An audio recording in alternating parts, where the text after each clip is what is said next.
I'm Mike with House on the Mend, and this is episode 2 of our hybrid work and travel family life van conversion.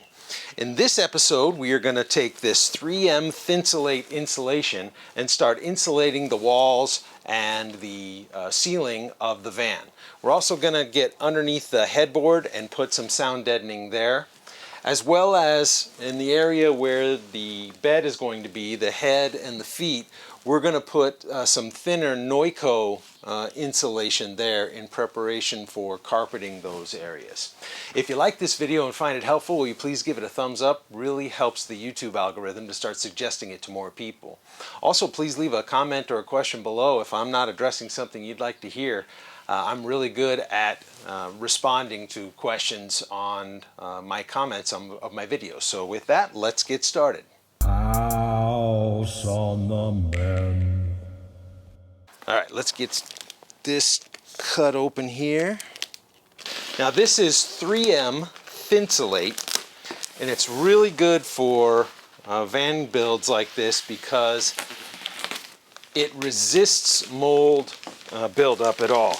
And also it's not made of fiberglass, so you're not going to be scratchy and itchy in your living area.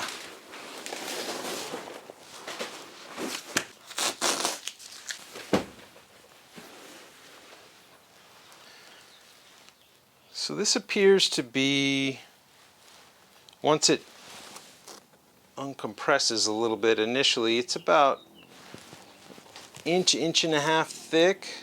About an inch, so we'll see if it expands more than that.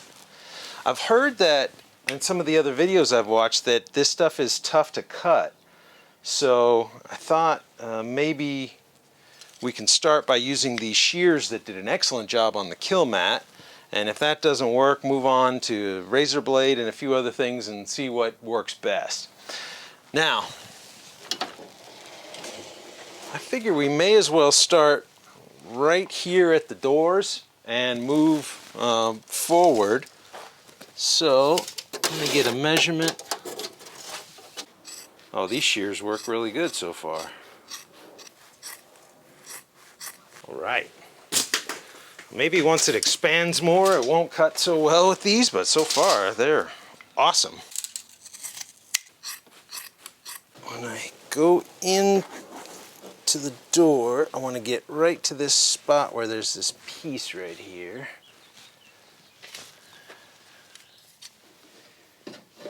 And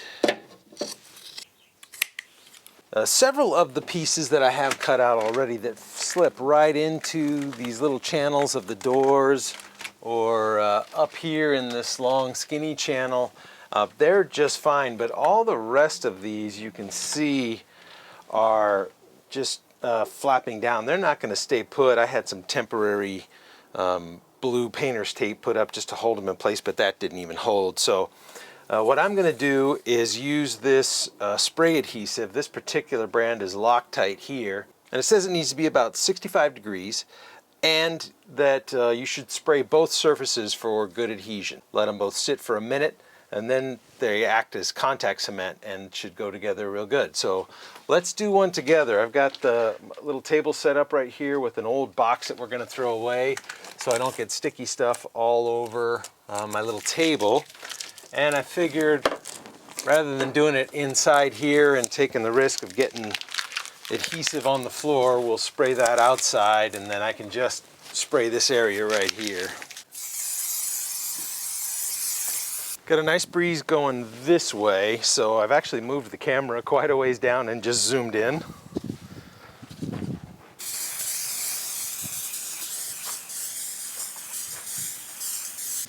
All right, we'll let that sit for 1 minute.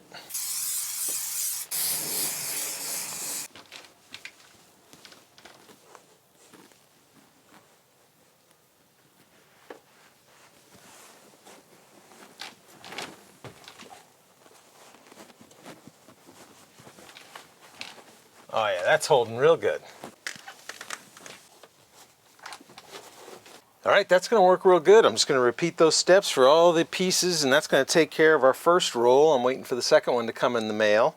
The next thing we can work on is put some of that Noico insulation right here on this area where the bed's going to go, where we filled the space with kill mat. So we'll do that next.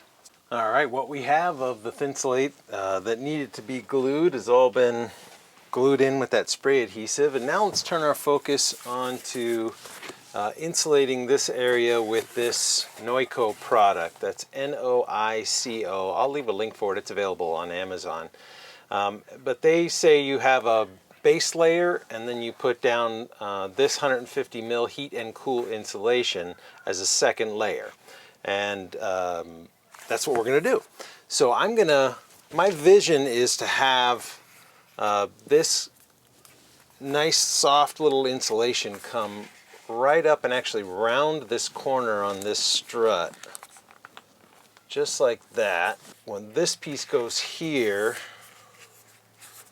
the next piece will come right over here and will round out perfectly.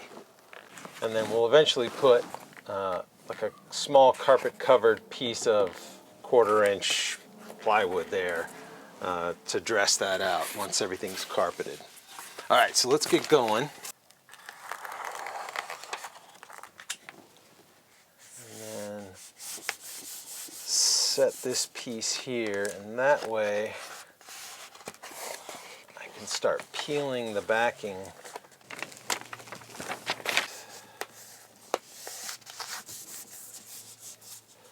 I want to dig into that corner so we get a good tight look on there.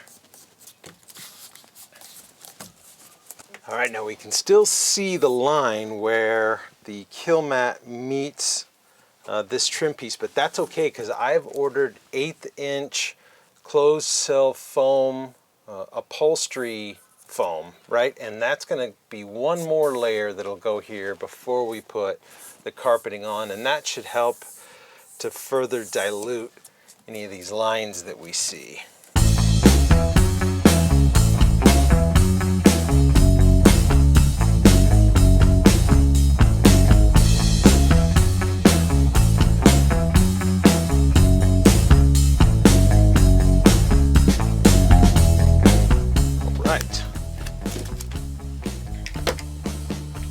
I think that turned out pretty good. All right, 1, 2, 3 more to go.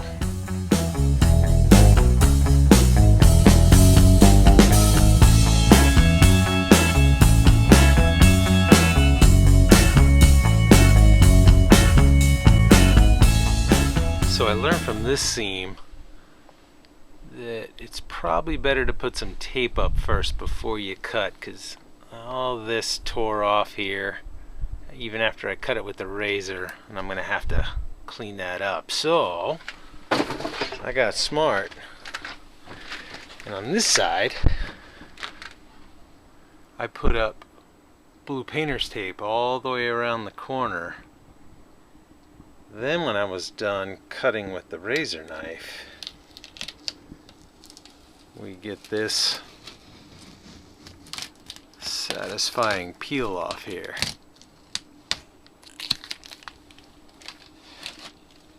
And that's a whole lot better.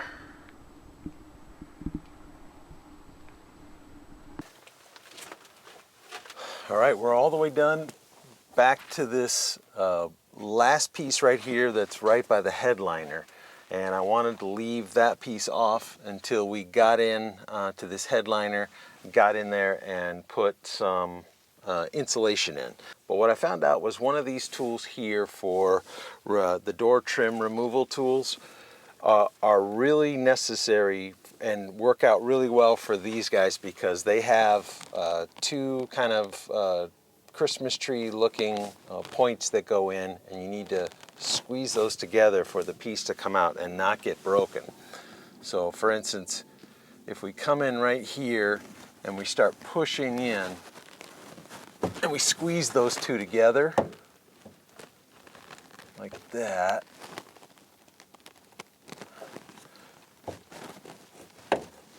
then it comes out in one piece, which is great, because until I figured that out, I broke two of them pretty badly and the other two a little bit, broke off, but they were still usable. But if you can pinch them together like this, that works really good. So once I got all those pins out, I was able to pull the headliner down to about right here. And as you look across the roof, you can see all the wiring for the lights that go across the front of the roof of the Dodge Ram Promaster. So there was enough room in between those lights that I cut kill mat into thirds and was able to get it up into place. Problem was, when I started trying to get the roller down there, I wasn't able to get the proper amount of leverage like we did on the walls and on the ceiling. So I don't think I got an effective sound deadening bond with the kill mat. You might want to try the Noiko or something that you don't have to roll into place. Nonetheless, I have a total of 1 sheet up there. A third here, a third here, and a third over here. Just wasn't rolled very effectively. Then I cut a 50-inch long by 10-inch wide piece of Thinsulate, and I was able to slide that into place, push it up, and then get all these little buttons right back into place, except for the 2 that I broke. So, oh, and do yourself a favor when you're going to put them back in. Make sure that the hollow area is facing you so that these 2 can pinch together if you ever need to get in there again. Say if you want to put in some wiring for a special mirror, rear view mirror camera or something else, but those just pop right back into place. I'm going to have to order these 2 replacements, but that's no big deal. Now it's time to put in the final piece of Thinsulate up on the ceiling. And earlier I said I wasn't too sure if this plastic was effective, but as I look across it, I can see all kinds of little fibrous remnants of the spray adhesive. So this really was a good idea. It captured a lot of the stuff coming down that would have otherwise landed on the floor or on my shoes and clothes and tools. So I do think that was pretty effective. All right. When we come back, we're going to have this last piece in. That will complete all the insulation. Remember, we're putting a window here and a window here, so we're not going to have any there, but the rest of it is all done. And we're going to go on our third ride to check for road noise. All right, ride number 3. Same route, same speeds. Only difference this time is Juno is with us. She wanted to go for a ride.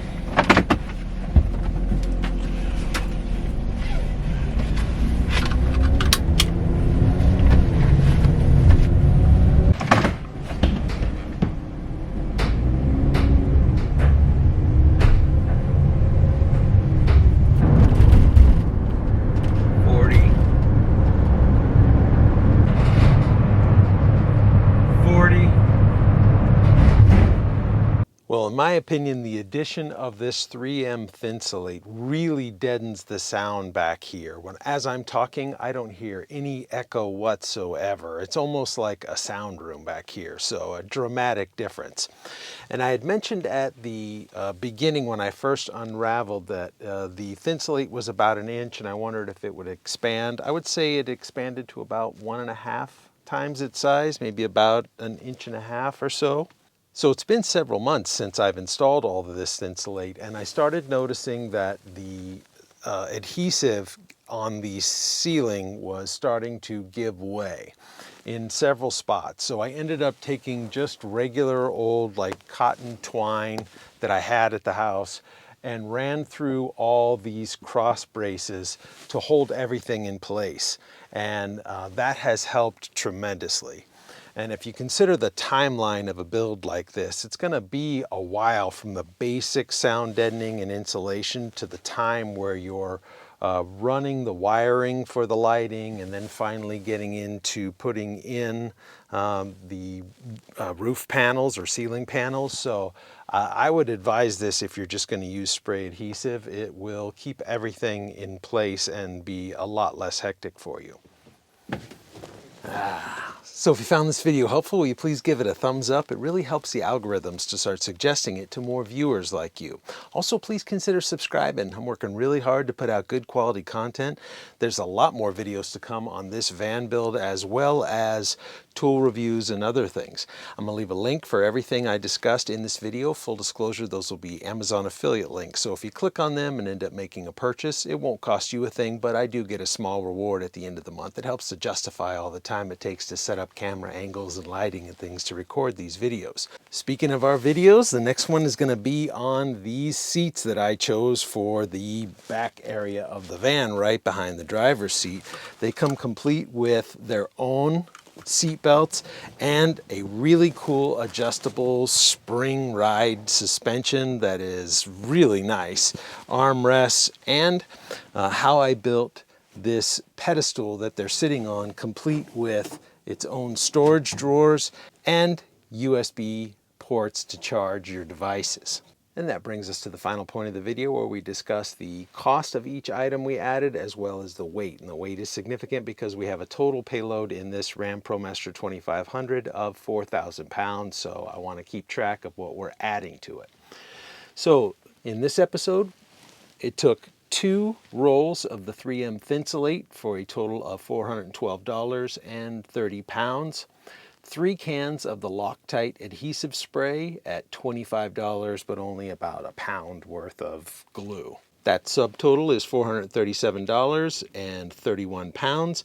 If we add that to episode 1's totals, we get a grand total running so far of $1,055 and 255 pounds added to the van. Until that next episode, thank you for watching.